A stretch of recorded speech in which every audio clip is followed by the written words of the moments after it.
Ապրիլին Վրաստանում նախատեսված ամերիկյան պատվիրակության այցը և կողմերի միջև հաղորդակցության ակտիվացման հնարավորությունը քաղաքական գնահատականների թեմա է։ Վրացական երազանքում հայտարարում են, որ Միացյալ Նահանգների հետ հարաբերությունների վերագործարկման գործընթացը սկսված է։ Նրանք ուշադրություն են դարձնում վարչապետի և պետքարտուղարի միջև կայացած հեռախոսազրույցին։ Իսկ ընդդիմության մի մասը հայտարարում է, որ ապրիլին նախատեսված այցի ընթացքում իրենք ևս ակտիվորեն կներգրավվեն ամերիկյան կողմի հետ քննարկումներին։ Հիշեցնենք, իշխող թիմի տեղեկությամբ Ամերիկան ապրիլին նախատեսում է խումբ ուղարկել Թբիլիսի, որը խորությամբ կուսումնասիրի Վրաստանում ընթացող գործընթացները։ Մերձավոր Արևելքում իրավիճակը կրկին լարված է։ Իսրայելի պաշտպանության ուժերում հայտարարում են, որ իրենք ավարտել են հարձակման հերթական ալիքը։ Թիրախը եղել է Թեհրանում Իրանի ռեժիմի ենթակառուցվածքը, արդյունքում զոհվել է 17 մարդ։ Իրանի պետական լրատվամիջոցը նաև հեռարձակում է, որ Իրանի մայրաքաղաքում իրականացված հարձակման հետևանքով զոհվել է 6 երեխա։ BBC-ն գրում է, որ կիրակի օրը Լիբանանի վրա Իսրայելի իրականացրած հարվածների հետևանքով 15 մարդ զոհվել է, 39 վիրավորվել։ Իսկ Իսրայելի Խայֆա քաղաքում Իրանի բալիստիկ հրթիռի ընկնելու վայրից փլատակների տակից դուրս են բերել 2 մարդու դիակ։ Արաբական Միացյալ Էմիրությունները և Քուվեյթը հայտարարել են, որ անցած գիշերվա ընթացքում իրենց հակաօդային պաշտպանությունը հետ է մղել Իրանի հարձակումները։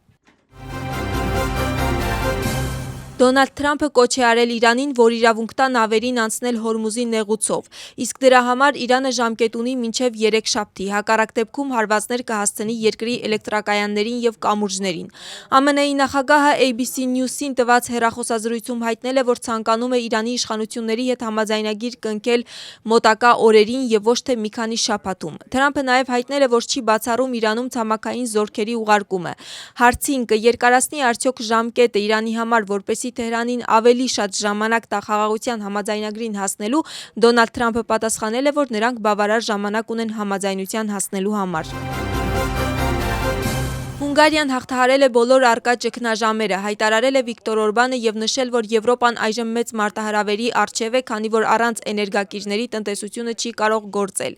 Նա գտնում է, որ Եվրամիությունը պետք է էներգակիրներ ստանա ցանկացած վայրից։ Առանց էներգիայի տնտեսություն չի լինի։ Առանց գործող տնտեսության ամեն ինչ վտանգի տակ է։ Ժամանակն է ճիշտ սահմանել մեր առաջնահերթությունները, հայտարարել է Հունգարիայի վարչապետը։ Ուկրաինայի նախագահը սիրիացի գործընկերոջ հետ հանդիպումից հետո սոցիալական ցանցում հայտարարություն է տարածում և գրում, որ կողմերը պայմանավորվել են միասին աշխատել, որպեսզի իրենց հասարակությունների համար ավելի մեծ անվտանգություն և զարգացման ավելի լայն հնարավորություններ ստեղծեն։ Զելենսկու տեղեկացմամբ Ուկրաինան պատրաստ է ուժեղացնել Սիրիայի հետ պարենամատակարարման հարցերով աշխատանքը։ Զուգահեռաբար Ուկրաինայի արտաքին գործերի նախարար Անդրեյ Սիբիգայի տեղեկությամբ Ուկրաինան և Սիրիան պայմանավորվել են շուտով վերականգնել Կիևում և Դամասկոսում դեսպանությունների գործունեությունը։ Բանգլադեշում կարմրուկի բռնկման պատճառով մեկնարկել է արտակարգ պատվաստման արշավ ավելի քան 1 միլիոն երեխայի համար։ Երկրի առողջապահության նախարարության տվյալներով արդեն հաստատվել է կարմրուկից մահվան 17 դեպք, սակայն որոշ աղբյուրների տեղեկությամբ մահացածների թիվը հասնում է 113-ի։ Այս պահին երկրում ամրագրվում է ավելի քան 7500 կարմրուկի դեպք։ Reuters-ի տեղեկությամբ պատվաստման արշավին ներգրավված են ՅՈՒՆԻՍԵՖ-ը և Առողջապահության համաշխարհային կազմակերպությունը։ Վախճանված ուսուցիչ Գիգա Ավալյանի գործով ձերբակալված 3 անչափահասներին դատարանը մեղավոր է ճանաչել։ Խոսքը վերաբերում է Ալեքսանդրե Գաբաշվիլիին, Գեորգի Ռիկաձեին և Դեմետրե Չիկովանիին։ Պատժի չափը կհայտարարվի ապրիլի 8-ին։ Նրանք առաջադրված 3 հոդվածներով էլ մեղավոր են ճանաչվել։ Հետաքննությունը նրանց մեղադրում էր առողջությանը դիտավորությամբ ծանր վնաս պատճառելու մեջ խմբով, ինչը հանգեցրել է մահվան, ինչպես նաև խմբային բռնության կազմակերպման և մասնակցության մեջ։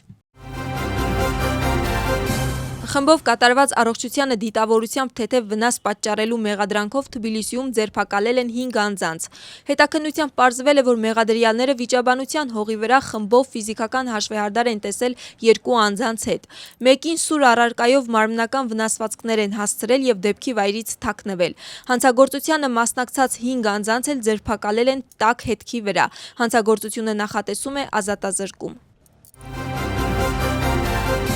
Բնակելի տները խորհրդանշական գնով 1 լարիով օրինականացվել են եւս 30 ընտանիքի համար։ Այն քաղաքացիները, ովքեր տարիներ շարունակ բնակելի տարածքների օրինականացման խնդիրներ են ունեցել, պաշտոնապես կփոխանցվեն փաստաթղթերը։ Թբիլիսիի բոլոր 10 շրջաններում բնակվող քաղաքացիներին սեփականությունը հաստատող վկայականները փոխանցել է մայրաքաղաքի քաղաքապետը։ Ծրագրի շրջանակներում այս փուլում բավարարվել է մինչև 3150 ընտանիք։ Հաղորդակցության հանձնաժողովի նախագահը հանդիպել է Սամեգրելոս Դեմոսվանեթիի պետական ներկայացուցչի եւ տարածաշրջանի քաղաքապետարանների քաղաքապետների հետ։ Գլխավոր թեման եղել է ինտերնետիզացիայի պետական ծրագիրը եւ թվային ենթակառուցվածքների զարգացումը։ Նաեւ քննարկվել են տարածաշրջանում առկա խնդիրները, որոնք կապված են բջջային եւ ֆիքսված կապի հետ։ Համաձայնության են եկել սերտ համագործակցության մասին։